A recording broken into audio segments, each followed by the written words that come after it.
देखो बच्चों, आज जो हम करने वाले हैं आज वो है हमारे व्याकरण है ना, उसमें पाठ 2 है वर्ण। वर्ण का मतलब होता है जो अल्फ़ाबेट होते हैं ना, इसे हिंदी में वर्ण कहते हैं। नीचे दिए चित्रों के नीचे लिखे शब्दों को पढ़िए। ये जो चित्र है ना उसके नीचे ये शब्द है गाजर, G-A-J-A-R, गाजर। सितारा, SITARA। देखो उसके बाद यहाँ सेब, SEB।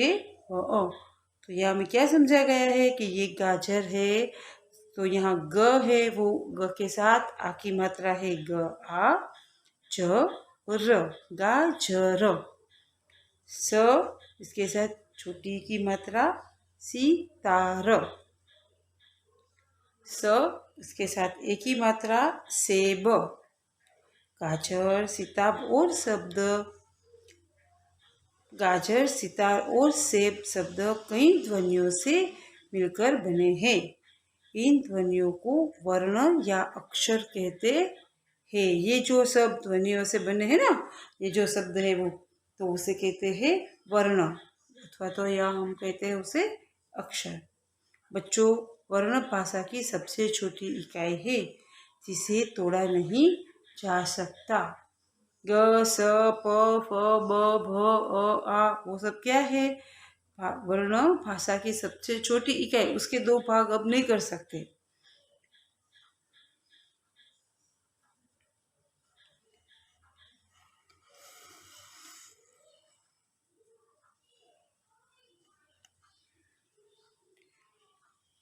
हिंदी भाषा में जितनी भी ध्वनियाँ हैं उन्हें लिखने के लिए वर्णों का प्रयोग करते हैं। यही वर्णों की लड़ी, वर्णों की माला अर्थात वर्णमाला कहते हैं।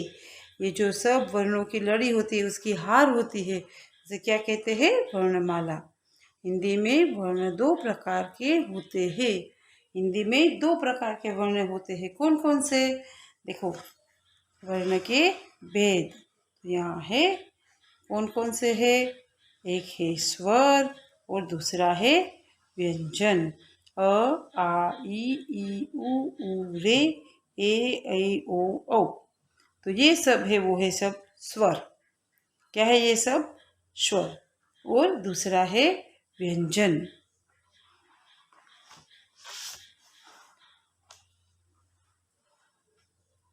तो ये है व्यंजन। व्यंजन कौन कौन से है?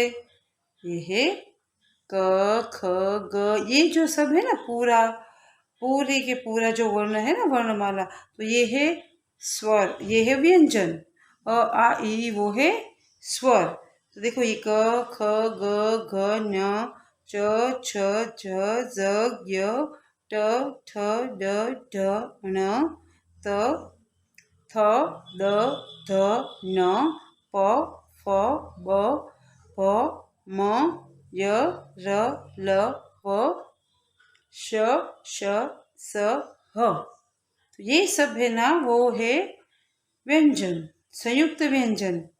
क्ष, त्र, ज्ञ और श्र, ये जो 4 है ना संयुक्त व्यंजन, वो किसी 2 वर्ण है ना, 2 व्यंजन है, उसे मिलाकर जो ये बनता है, ये जो 4 है ना वो, तो ये है संयुक्त व्यंजन। स्वर, स्वर बिना किसी की सहायता के बोले जाते हैं। देखो क, ख, ग, उसमें हम अ साथ में बोलते हैं, मगर स्वर है अ, आ, ई, तो उसमें उसकी साथ किसी की भी सहायता नहीं होती। व्यंजन के साथ हम स्वर जोड़कर बोलते हैं, मगर स्वर बिना किसी की सहायता के बोले जाते हैं। स्वरों की संख्या 11 होती है। स्वरों की मात्राएं होती है अ, आ, ई, वो सब स्वर है। तो जो हम वर्ण लिखे ना व्यंजन के साथ, हम उसकी मात्रा भी जोड़ते हैं। अम और अह को स्वर के साथ लिखा जाता है, परंतु ये न स्वर है न व्यंजन। अंग, ये अनुस्वार का प्रयोग किसी वर्ण के ऊपर अनुस्वार, ऐसा जो ये साइन है ना बिंदी जैसी, के रूप में होता है, जैसे अंगूर, संसार। तो ये सब है ना, जो भी लेटर के ऊपर अंग, ये वो जो आता है ना प्रोनाउंस अंग, तो क्या होता है, ये अंग का जो अनुस्वार होता है वो लगता है। उसके बाद है अह। तो उसमें क्या है अह में, देखो अह, अह किसी भी व्यंजन के बाद लगा हो तो इसका उच्चारण अह होता है। इसे विसर्ग भी कहते हैं, जैसे प्रातः, अतः, प्रातः, अतः, नमः। तो ये जो सब हम बोलते हैं ना, उसे पीछे ह, इसका जो प्रोनाउंस होता है।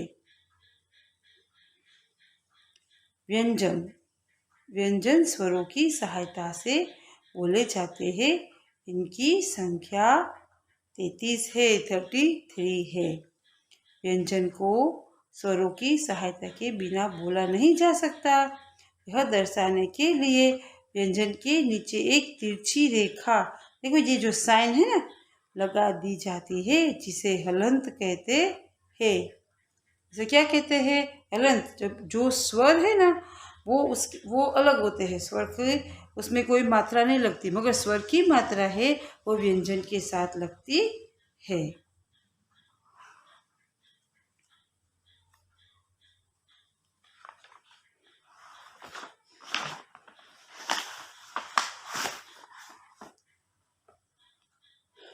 देखो यहाँ हमने सीखा स्वर और व्यंजन, और उसके बाद उसकी जो स्वर की मात्रा है वो व्यंजन के साथ जुड़ जाती है। उसके बाद क्या है,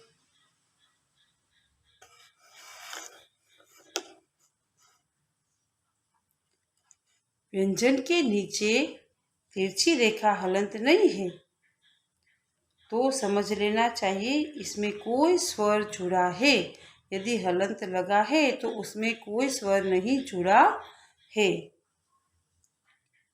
क प्लस अ तो हो गया क, क प्लस ई तो हो गया की, क प्लस उ तो हो गया उ, क इसके साथ प्लस रू तो ये हो गया क्रू, क प्लस ए तो हो गया के, क प्लस ओ हो गया को।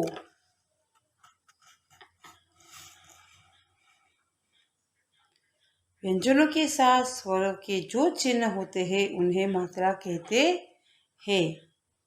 श्र, त्र, ज्ञ, श्र, क्ष, त्र, ज्ञ, श्र, ये संयुक्त अक्षर है। ये दो व्यंजन के मेल से बनते हैं। देखो ये व्यंजन है और दो व्यंजन है, उसकी मदद से बनते हैं। क और श, दो मिल जाते तो क्षमा, क्ष बनता है, ये क्ष और क्षमा। त और र तो त्र, ये त्र तो हो गया त्रिकोण। ऐसे ही ज्ञ तो ये ज और ज्ञ, तो ज और ज्ञ, ये ज्ञ है ना, उसका प्रोनाउंस है तो हो जाता है ज्ञ, तो हो गया ज्ञानी। श प्लस र, श्र, ये श है, इसके साथ र, ये दो मिल जाते हैं तो श्र, श्र बन जाता है श्र, श्रम। इसी तरह हिंदी शब्दों के ऊपर हमेशा रेखा लगाई जाती है। इसे सिरो रेखा कहते हैं, अर्थात सिर पर रेखा। हम हिंदी लिखते हैं तो हमें कभी ऐसे ही नहीं छोड़ देते, उसके ऊपर हम रेखा खींचते जाते हैं, तो ये उसके सिर पर लगती है, तो इसे कहते हैं सिरो रेखा। अब तक हमने सीखा भाषा की सबसे छोटी इकाई वर्ण है। वर्ण दो प्रकार के हैं, स्वर और व्यंजन। अ, आ, ई, ये सब क्या है, ये सब स्वर है।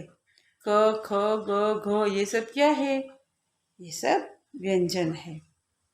स्वर 11 तथा व्यंजनों की संख्या 33 है। स्वरों की मात्राएं होती है, स्वरों की मात्राएं होती है, अ, आ, ई, सभी की मात्रा हम लगाते हैं।